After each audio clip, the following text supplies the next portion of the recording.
A mí se me hace una forma muy agresiva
una política que comenzó con Vicente Fox, en donde involucra al ejército abiertamente en los temas de seguridad pública y de inteligencia. Entonces aquí, pues no es aceptable lo que dice el secretario de la Defensa, porque esa misión fue aceptada con toda la autoridad que tiene los altos mandos del ejército, el alto mando militar, que incluye al secretario de la Defensa Nacional, los comandantes de las zonas militares, el Estado Mayor de la Defensa, la Inspección General del Ejército, etcétera. Y entonces aquí, pues no sé por qué esas declaraciones. Pero bueno, lo que sí se puede ver es lo siguiente: ¿por qué el apuro del secretario de la Defensa para que se haga una ley que legalice, por decir así, la actuación del ejército en las calles?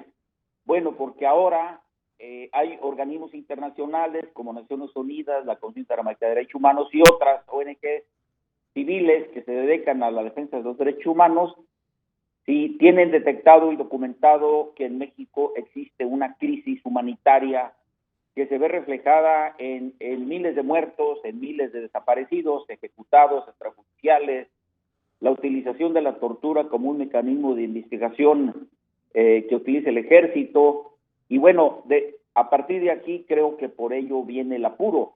Ahora bien, creo que en este momento, yo estuve en el Senado, fui allá a platicar con algunos senadores y diputados, y yo les decía lo siguiente: la ley de seguridad interior no puede decretarse ni puede ponerse a discusión en el Congreso, porque no hay una definición aún en este siglo XXI de lo que es seguridad nacional en México.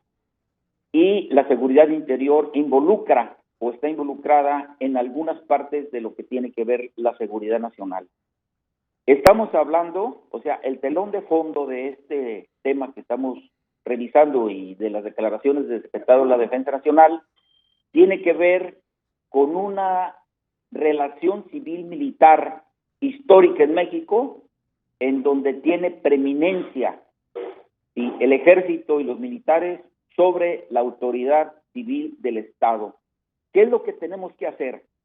Lo que tenemos que hacer es hacer una revisión, ¿sí?, en donde se involucren todos los actores sociales, los poderes públicos, la clase política, la sociedad civil, para revisar esta relación civil-militar, en donde el ejército deje de estar deliberando en política, donde el ejército tome acción en la toma de decisiones de gobierno para ver el tema de seguridad, y que el ejército se dedique a su función principal de defensa nacional.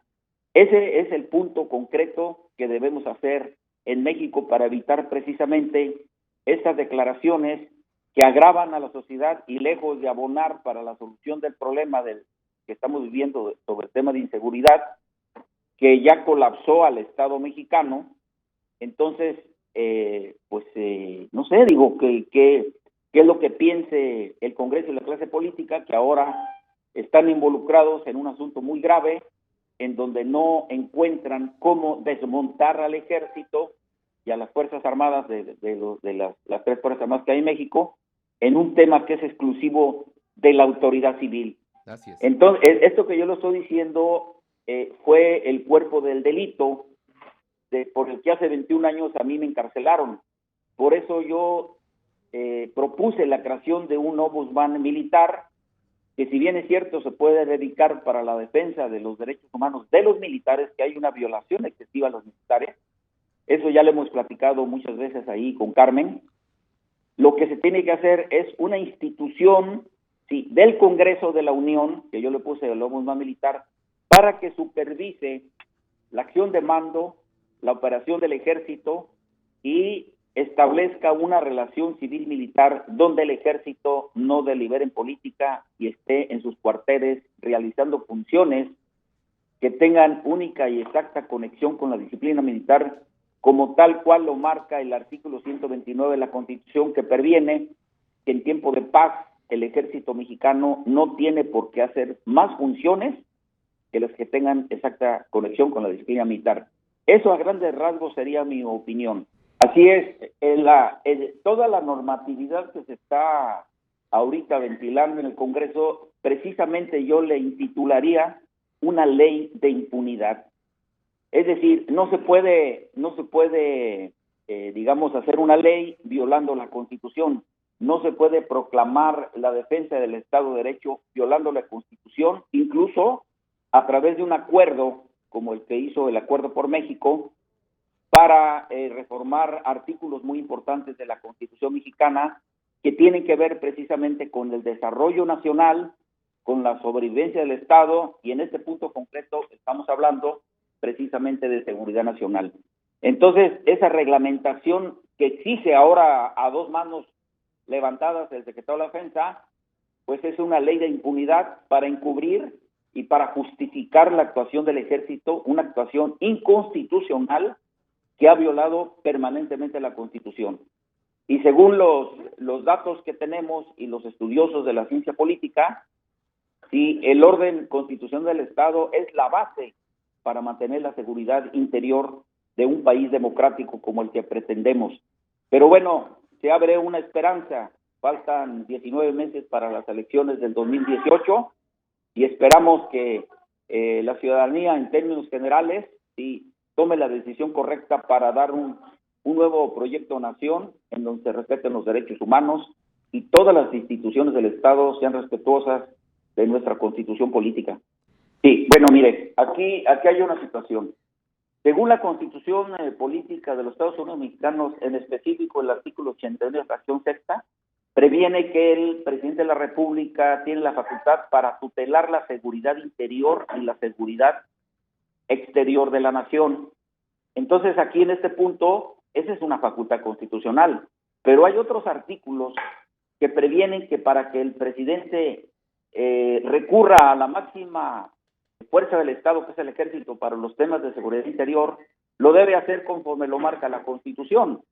Me refiero en concreto al artículo 29 constitucional, que previene que cuando la sociedad esté en riesgo, en un riesgo inminente, el presidente de la República puede usar la máxima fuerza del Estado, sí, pero a través de un decreto, como lo marca el artículo 29, en donde se involucren todos los actores sociales, los poderes de la Unión, para reglamentar la utilización del ejército en los asuntos de orden interno. Esto nunca se hizo, eso fue un error grave, se violó la Constitución.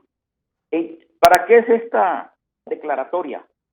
Para establecer los mecanismos de temporalidad que nunca se han hecho, para reglamentar la utilización y la permanencia del ejército en los puntos concretos sobre los cuales va a actuar, y aparte de ello, para que la Cámara de Diputados, que es la encargada de hacer los presupuestos, designe un recurso para que el ejército, en funciones que no son exclusivas de su función constitucional, ¿sí?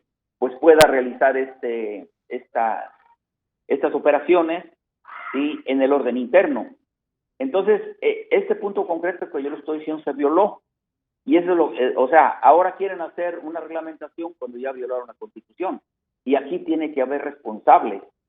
Y hasta la fecha no hay responsables.